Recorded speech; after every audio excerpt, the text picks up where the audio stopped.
There is something particularly satisfying about making ammunition on really old tools. This stuff here, 60 or so years old, this stuff was built rock solid.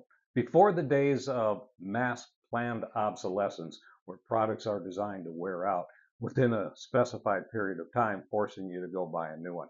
This stuff was made to last, and it still works beautifully to this day. This is an older Herter's single stage press. I've got a Seiko powder dispenser. It's a volumetric deal with a screw. You unscrew the screw, it makes the cavity bigger. You screw the screw in further, it makes it smaller. You get it set up, you throw your powder charge, you weigh your powder charge, and then once you've got it adjusted to the amount by volume that you're dropping, in this instance, I'm dropping 5 or so grains of bullseye.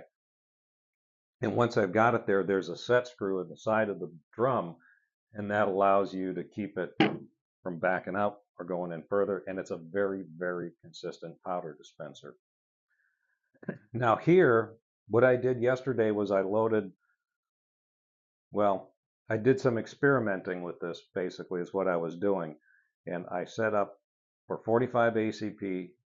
I sized a bunch of casings, primed them, flared them, played with the powder dispenser, everything set up ready to go now, so I can just start loading this stuff.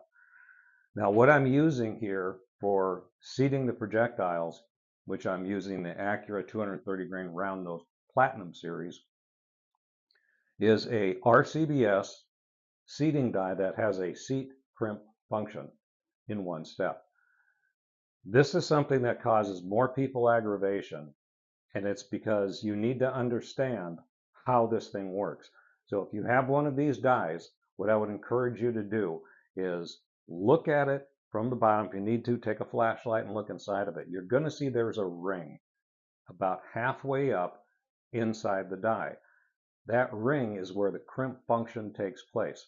So what you want to do is you're going to size an empty casing, put that in the shell holder, run it all the way up, and then you're going to screw down the body of the die until it stops. Now, it's not going to stop on the shell holder. Where it's going to stop is on the mouth of the casing, and that is the point on that die where there is the ring that it's making contact here, and it's the point at which the crimp function will begin to take place. Now, go ahead and take the case that you've got sized, flare it, so you can put a bullet on top of there, put it in the die, with the stem being screwed down now until you're close to the correct overall length.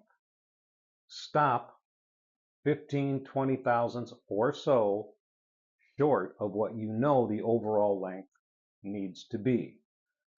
Once you're there, make sure that that nut is tight so the stem does not move. Now, we still need to lower it, correct? You're tracking with me.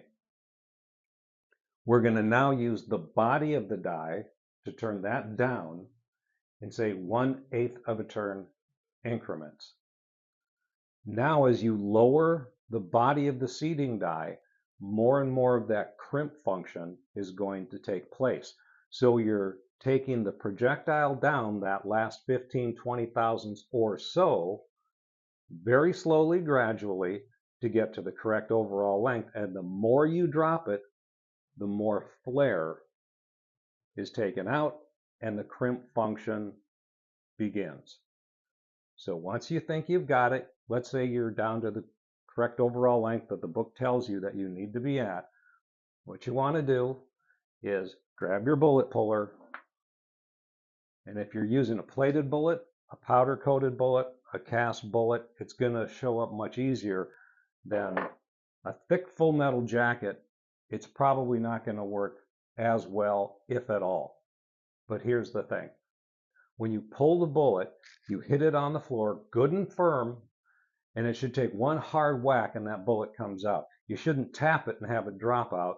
You have zero crimp on there. If you have to beat it half to death, you know you went too far.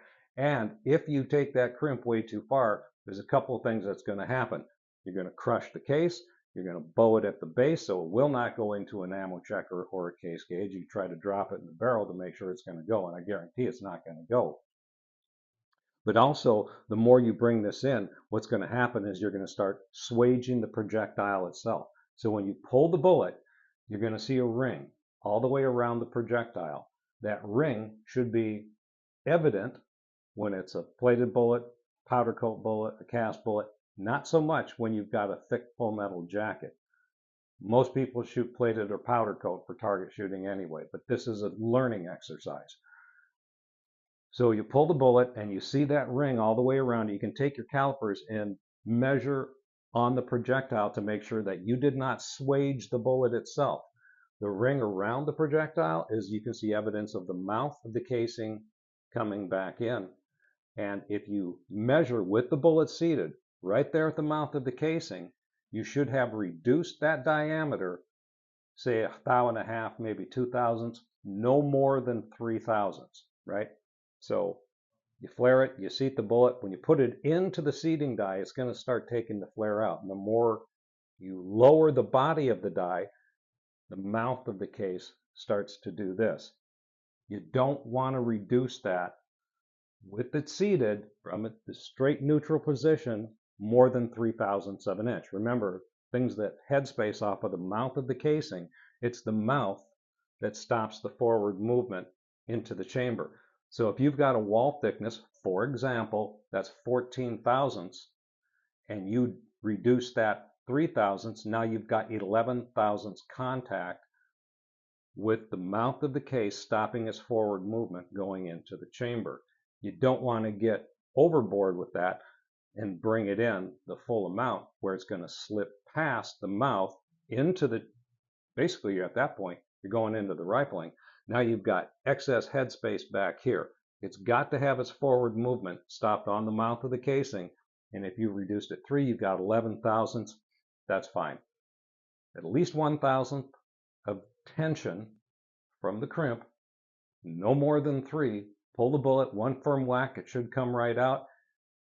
And now, once you've gone through that aggravation and that learning curve, and you understand, oh, okay, now I get it, it's going to stay with you forever. It's like riding a bike. But go through the frustration and the aggravation of figuring out how to do that correctly, get an excellent result. And then you can teach the next guy who's throwing something across the room because he can't make it work.